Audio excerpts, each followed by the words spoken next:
Hello everyone, I am Jyoti Jha and welcome to NCERT the mind. तो आज मैं आप लोगों को पढ़ाने जा रही हूँ क्लास 8 की हिंदी बुक दुड़वा, दूसरा अध्याय दो गौड़ैया।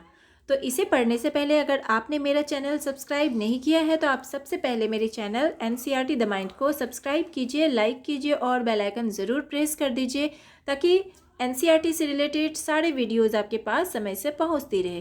तो चलिए बच्चों, पढ़ना स्टार्ट करते हैं। तो आप लोग इसे ध्यान से सुनिए। तो दो गौड़ैया, तो ये जो चैप्टर है इसके जो लेखक हैं उनका नाम है भीष्म साहनी। उन्होंने यह बहुत ही अच्छी कहानी लिखी है, दो गौड़ैया की कहानी है यह। तो आप लोग इसे ध्यान से सुनिए। घर में हम 3 ही व्यक्ति रहते हैं, माँ, पिताजी और मैं। पर पिताजी कहते हैं कि यह घर सराय बना हुआ है, हम तो जैसे यहाँ मेहमान हैं, घर के मालिक तो कोई दूसरे ही हैं। आंगन में आम का पेड़ है, तरह तरह के पक्षी उस पर डेरा डाले रहते हैं। जो भी पक्षी पहाड़ियों घाटियों पर से उड़ता हुआ दिल्ली पहुँचता है, पिताजी कहते हैं वही सीधा हमारे घर पहुँच जाता है, जैसे हमारे घर का पता लिखवा कर लाया हो। यहाँ कभी तोते पहुँच जाते हैं तो कभी कौवे और कभी तरह तरह की गौरैया। वह शोर मचाता है कि कानों के पर्दे फट जाए, पर लोग कहते हैं कि पक्षी गा रहे हैं। घर के अंदर भी यही हाल है। बीसियों तो चूहे बसते हैं, रात भर एक कमरे से दूसरे कमरे में भागते फिरते हैं।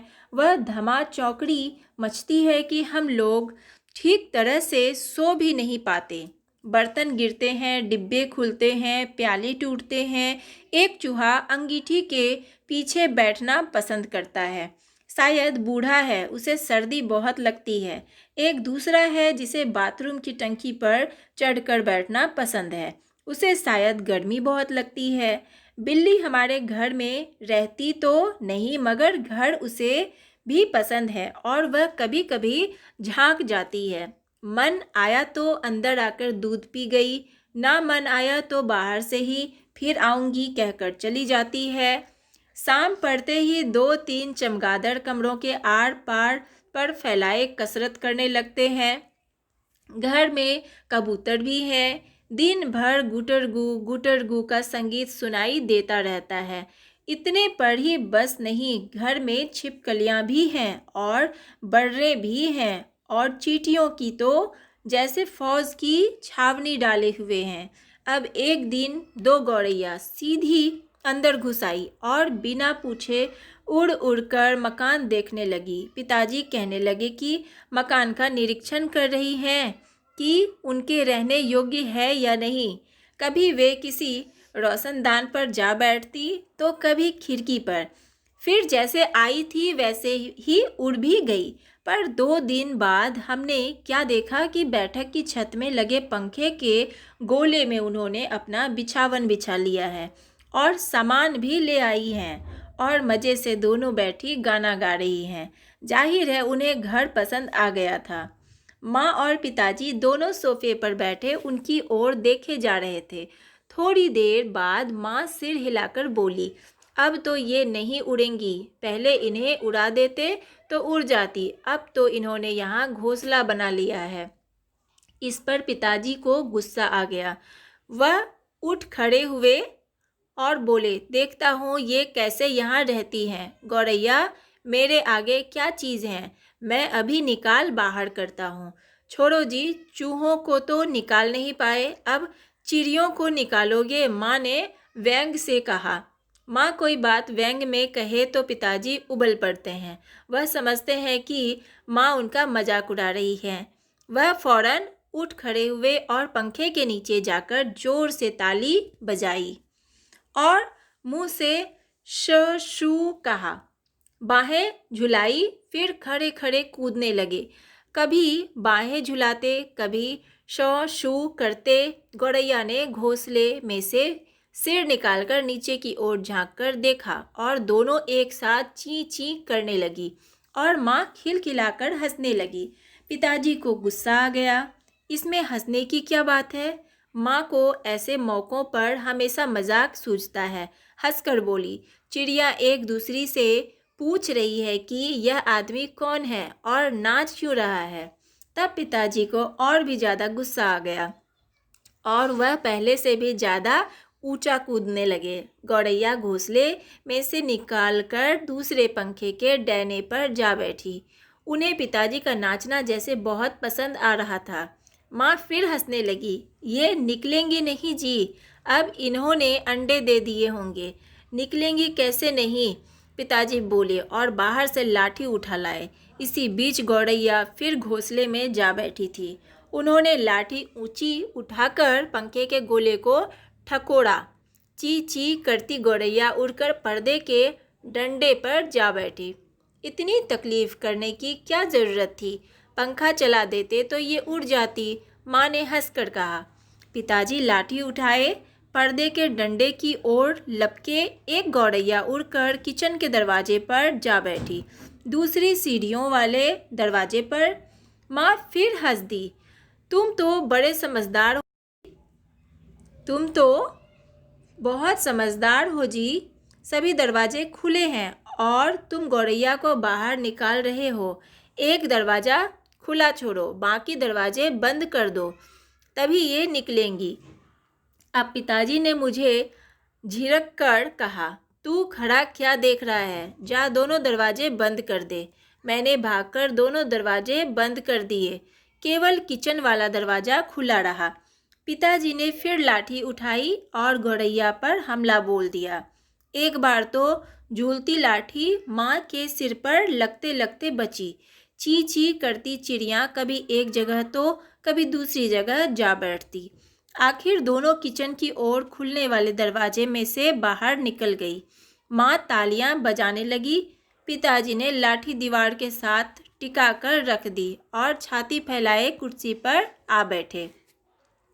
आज दरवाजे बंद रखो, उन्होंने हुक्म दिया। एक दिन अंदर नहीं घुस पाएंगी तो घर छोड़ देंगी। तभी पंखे के ऊपर से ची ची की आवाज़ सुनाई पड़ी और माँ खिलखिलाकर हंस दी। मैंने सिर उठाकर ऊपर की ओर देखा। दोनों गौरैया फिर से अपने घोंसले में मौजूद थीं।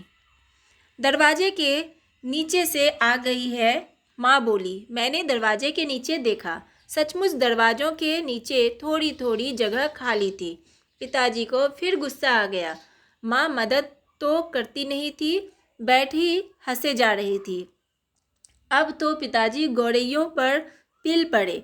उन्होंने दरवाज़ों के नीचे कपड़े ठूस दिए ताकि कहीं कोई छेद बचा नहीं रह जाए, और फिर लाठी झुलाते हुए उन पर टूट पड़े। चिड़िया चींची करती फिर बाहर निकल गई, पर थोड़ी ही देर बाद वे फिर कमरे में मौजूद थी। अब की बार वे रोशनदान में से आ गई थी, जिसका एक शीशा टूटा हुआ था।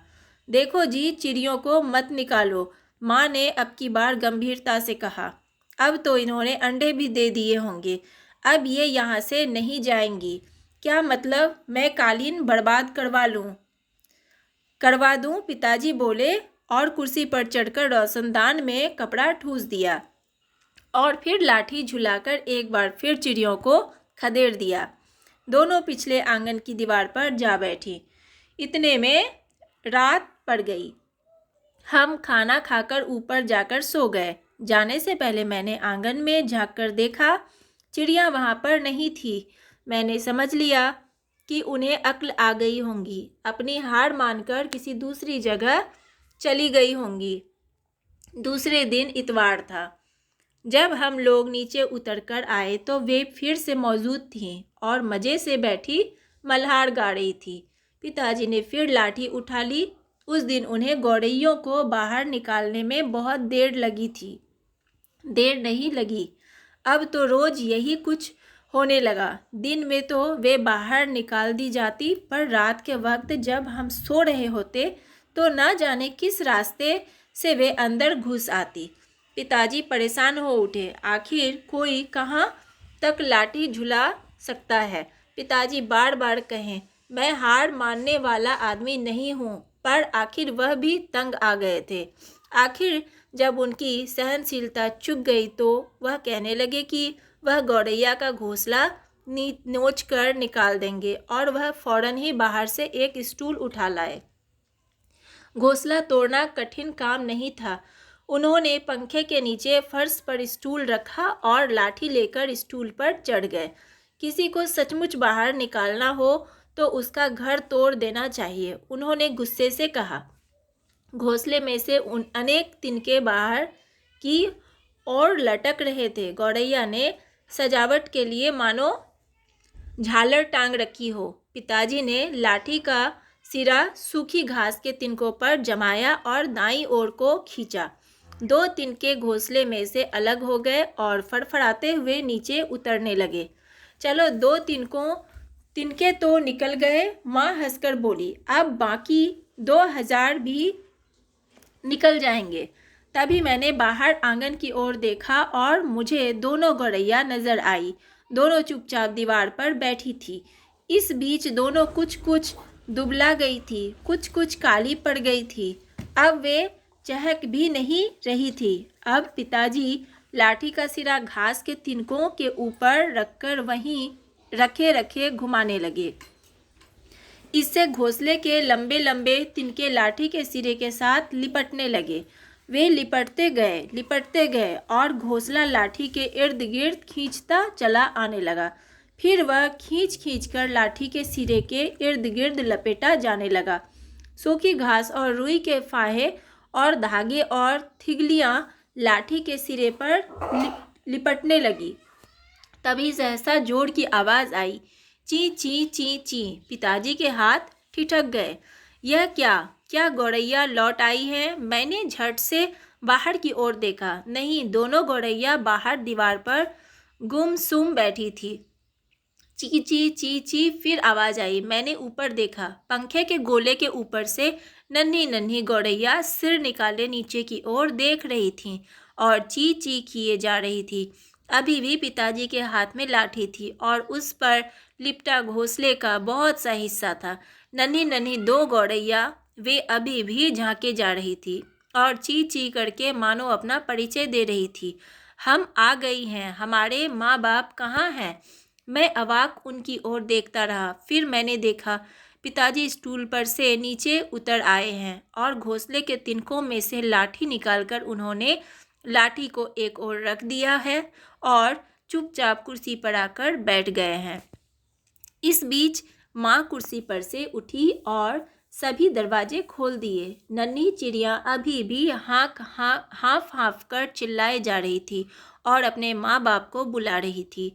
उनके माँ बाप झट से उड़कर अंदर आ गए और ची ची करते उनसे जा मिले और उनकी नन्ही नन्ही चोंचों में चुग्गा डालने लगे। माँ, पिताजी और मैं उनकी ओर देखते रह गए।